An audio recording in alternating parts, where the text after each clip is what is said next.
Ajaib, sungguh ajaib, kuasanya bagiku. Ajaib, sungguh ajaib, anugerahnya dalam hidupku. Ajaib. Haleluya, puji Tuhan. Pada kesempatan ini kita akan mau bicara tentang kasih karunia.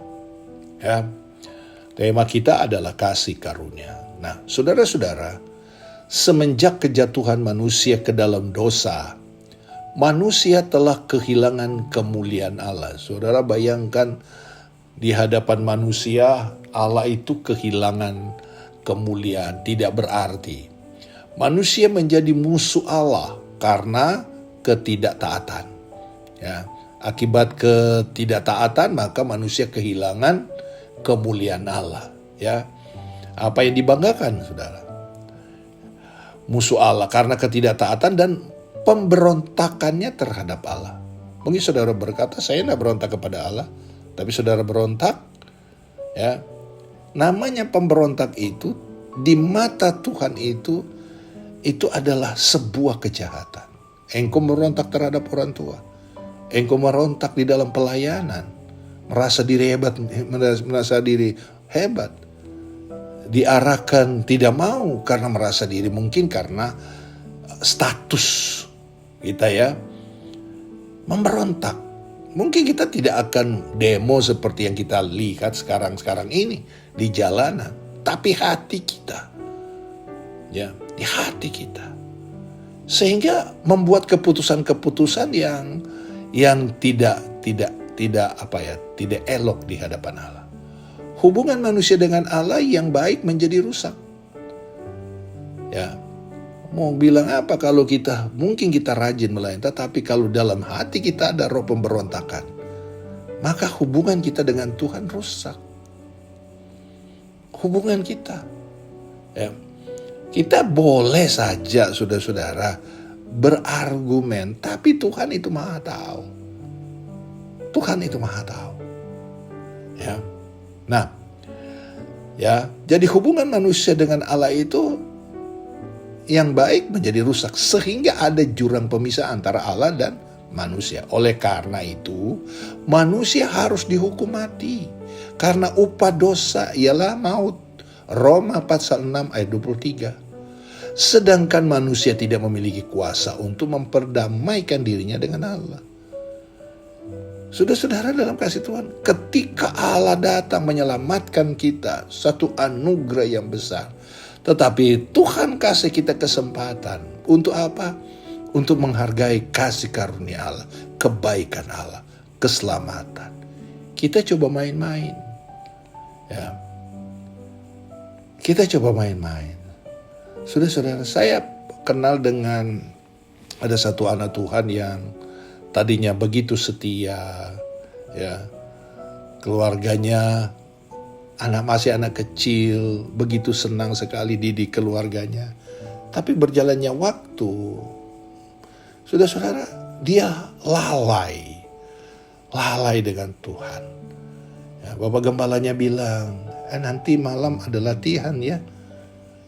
Dia iya, tapi justru dia pergi. Ya, karena dia dikasih talenta. Nah, saudara-saudara dalam kasih Tuhan, dia dikasih talenta. Itu kan anugerah. Nah, orang ini merasa dia yang punya. Sehingga ketika gembalanya suruh dia ada latihan karena ada pelayanan, dia justru katakan nanti aja. Ya mungkin karena kesibukan tidak masalah. Tetapi justru dia menghindar, tidak mau.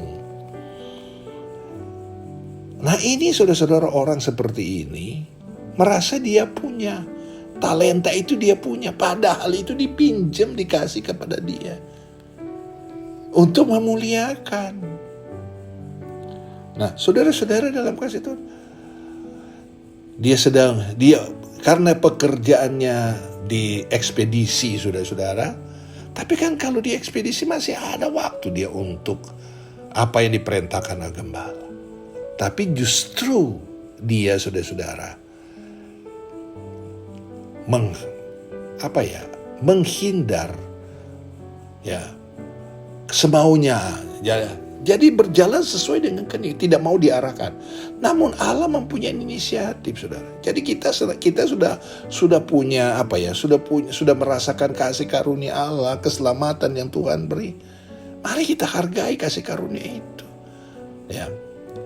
Jadi Roma 6 ayat 23 upah dosa adalah maut, sedangkan manusia tidak memiliki kuasa untuk benar.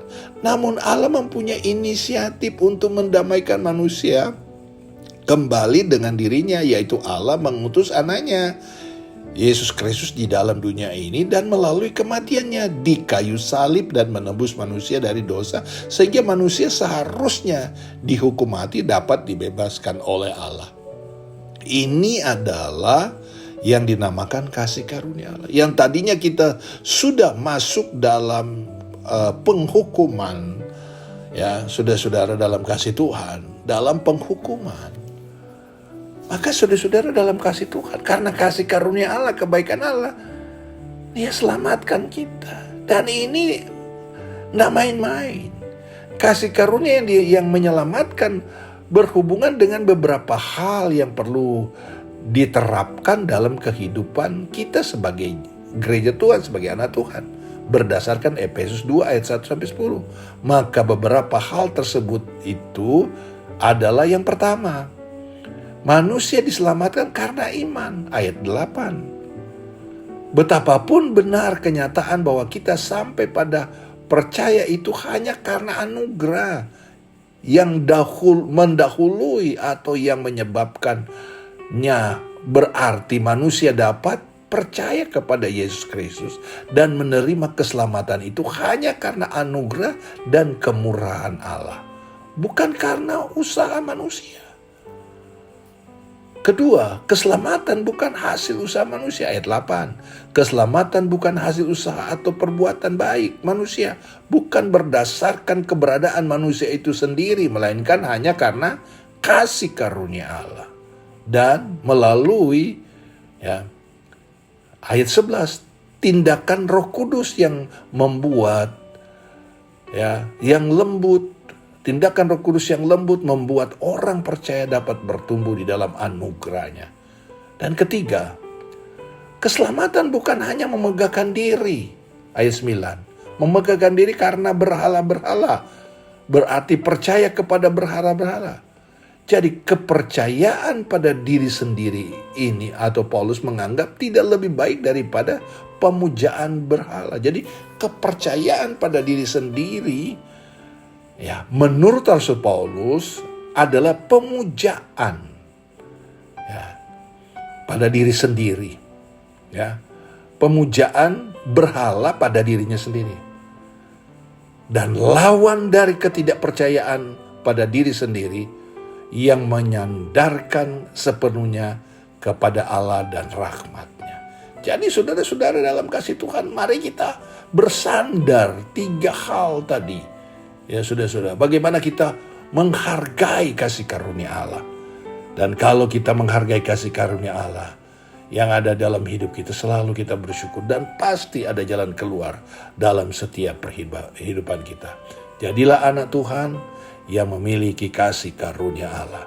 Dia akan memberkati, dan kita adalah orang-orang yang selalu takut akan Tuhan dan menghargai segala pengorbanan Tuhan dengan mau melayani Tuhan. Tuhan Yesus memberkati kita semua.